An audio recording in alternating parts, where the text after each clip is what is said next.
Hola, mi nombre es Luis Ángel Carrasco y a continuación les voy a presentar un tema súper importante, el cual tiene por nombre los derechos reales y el patrimonio. Actualmente me encuentro estudiando Derecho en la Universidad Fermín Toro. ¿Qué son los derechos reales? Es la relación que ejerce directamente la persona sobre la cosa. Una definición clásica sobre esta es que se entiende por derecho real el señorío o la relación que ejerce directamente una persona sobre una cosa. También podría decirse que es el poderío o la relación directa entre la persona y cosa. Según Eugene Petit, es la relación o el poder que ejerce directamente una persona sobre una cosa con la intención de obtener un provecho. Los elementos de los derechos reales. Entre estos se encuentran el sujeto activo. Este es cuando existe un sujeto activo que viene a ser el titular del derecho. Por ejemplo, en el derecho de propiedad, el sujeto activo es el titular del derecho, el propietario o el dueño. Y el objeto, que este viene a ser la cosa sobre la cual recae el derecho. Características. Absoluto. Lo más importante de los derechos reales es que tienen ese carácter de absoluto, carácter erga omnes, que pueden hacerse valer por tanto frente al Estado, frente a los particulares o frente a cualquier persona que perturbe el ejercicio del derecho. Preferentes. Son preferentes porque una misma cosa, como el caso del inmueble, puede ser objeto de varios derechos reales. Podría decir también que se protegen con acciones reales, porque cada uno de esos derechos va a tener sus propias acciones, que son los mecanismos, los instrumentos de defensa que tiene el titular del derecho. Un ejemplo vivo de esto es en el caso de la propiedad, ya que tendrá la acción de reivindicación en el interdicto, como entre otros, ¿verdad?, para poder así salvaguardar su derecho de propiedad. También se adquieren por los modos legales. En el derecho romano, por los modos considerados tanto por el derecho civil como por el derecho de gentes. Son prescriptivos. La prescripción es la forma de adquirir un derecho o de extinguirse una obligación por el transcurso del tiempo, porque la prescripción puede ser tanto adquisitiva como extintiva. Son expresos porque la legislación en Roma, tanto el derecho civil como el derecho agente, sobre todo el derecho civil y pretoriano, consagraban expresamente cuáles eran esos derechos reales que podían establecerse sobre cosa propia o sobre aquella cosa ajena. Clasificación en el derecho civil y derecho romano. Los derechos reales pueden ser de derecho civil y de derecho pretoriano. El derecho civil consagra como derechos reales a la propiedad hereditaria y la servidumbre, mientras que el derecho pretoriano consagra como derechos reales a la propiedad pretoriana, el derecho de superficie, el ius in auro vertigalis, la emfiteusis y la hipoteca. Derechos personales de crédito u obligaciones. Ahora bien, cuando hablamos de derechos personales de crédito u obligaciones, nos estamos refiriendo a la relación o al vínculo jurídico que existe entre lo que es el acreedor y el deudor. Entre ellos surge lo que es la prestación, lo cual es lo que el deudor le debe a su acreedor. Los elementos de los derechos personales, entre ellos se encuentran el sujeto activo, quien es el acreedor, el sujeto pasivo, este es el deudor, ¿verdad?, y el objeto, que es la prestación. Las características de los derechos de crédito u obligaciones básicamente es que son relativos, no son susceptibles de prescripción, se persigue con acciones personales y se extingue con la muerte del titular. También podría decirse que son amplios, pero la principal diferencia es que los derechos reales solamente tienen relación de sujeto y objeto, mientras que los derechos personales tienen relación de sujeto activo, sujeto pasivo y objeto, que este ya sería la prestación. Diferencia entre los derechos reales y los personales. El objeto de los derechos reales es una cosa individualizada y de existencia actual. En el derecho personal lo es la persona del deudor a través de determinadas conductas que deberá observar en beneficio del acreedor. Podríamos decir también que los derechos reales crean una relación directa e inmediata con la cosa, que es su objeto, y de la cual puede el titular sacar el provecho que le corresponde por sí mismo, sin ningún intermediario.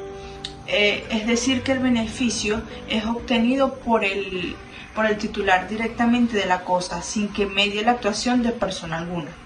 En el derecho personal hay una relación indirecta o mediata entre el titular del derecho y el beneficio que éste le significa, ya que el acreedor debe esperar del deudor el cumplimiento de la prestación. La oponibilidad para los derechos reales es erga omnes, es decir, que son absolutos, mientras que los derechos personales son oponibles al deudor. Derechos reales en la legislación venezolana. Número 1, tenemos a la propiedad, que según nos habla en el artículo 796 del Código Civil venezolano. También tenemos el usufructus, que lo podemos visualizar en el artículo 583 al 623 del Código Civil venezolano. El uso está ubicado en el artículo 624 y en el 531. La habitación en el artículo 625 al 631. La servidumbre en el artículo 709. También podremos ubicar y visualizar la enfiteusis en el artículo 1565 y 1881 del Código Civil venezolano. El hogar en el artículo 632, la hipoteca en el artículo 1337, la prenda en el artículo 1837, la anticresis en el artículo 1885. También podremos encontrar el retracto en el artículo 1534, 1538 y 1546, así como también la posesión, la cual podremos encontrar y visualizar en el artículo 771 de dicho Código Civil venezolano. El patrimonio. Se entiende por patrimonio el conjunto de bienes y derechos que pertenecen a una persona, que integran ese haber de una persona y que puede estar constituidos tanto por activo como por pasivo. Las principales características de este es que está integrado por una totalidad de derechos que recaen sobre cosas o sobre otro tipo de derechos. Puede existir un patrimonio con mayor activo que pasivo o mayor pasivo que activo, ¿verdad? También podríamos decir que una principal característica de esta son las valoraciones económicas, ya que es la estimación cuantitativa. Requieren un titular, ya que no concibe la idea del derecho sin sujeto. Por tanto, esto o el patrimonio debe tener un titular. Se puede transmitir mortis causa, es decir, se pueden transmitir por sucesión al morir. El causante se abre, la sucesión por tanto no se extingue con la muerte del causante, sino que subsiste en la persona del heredero. Cosa. En el sentido jurídico, se entiende por cosa en el derecho a todo lo que es susceptible de relación comercial y relación jurídica. Bonfante, desde su punto de vista, lo expresa de la siguiente manera: es una parte limitada del mundo exterior que es susceptible de relación jurídica y que se concibe como una unidad económica independiente. La clasificación de esta es que los romanos clasificaban las cosas por orden, pues. Una de las primeras son las cosas fuera del comercio, ya que no podían ser objeto de relación jurídica. En esta clasificación se encuentran las cosas divinas o res divini juris, que son las que se encontraban fuera del comercio, tales como las cosas sagradas, que eran todas aquellas cosas que estaban destinadas al culto, como los templos y las estatuas, y las cosas religiosas, que eran las cosas que no podían ser susceptibles de relaciones económicas ni relaciones jurídicas, porque estaban destinadas al culto de los dioses, al culto de antepasados, como el sepulcro, donde era el lugar que embalsamaban a los cadáveres. Las cosas santas no podían ser objeto de relaciones jurídicas, no susceptibles por tanto de apropiación, estableciéndose sanciones para su protección, como por ejemplo las puertas de las ciudades. Estas cosas integraron la res divini juris, que por razones de derecho divino se encontraban fuera de comercio.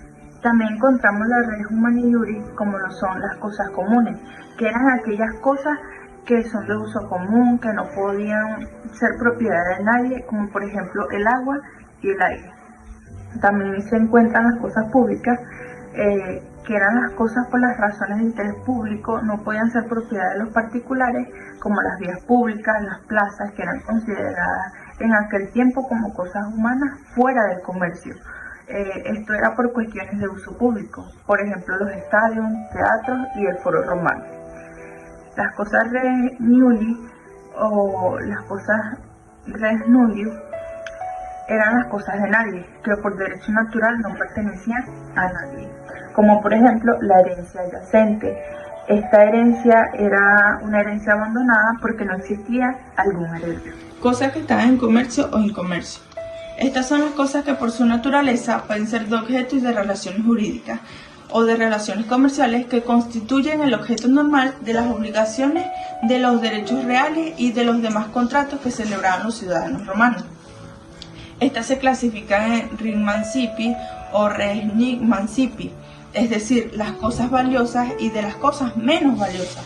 Para los romanos eran valiosos los esclavos, los fondos rústicos, los instrumentos de labranza, los animales y todo aquello que representaba el ingreso para la economía romana. Y la cosa menos valiosa eran todas las demás cosas que no se encontraban dentro de las cosas valiosas.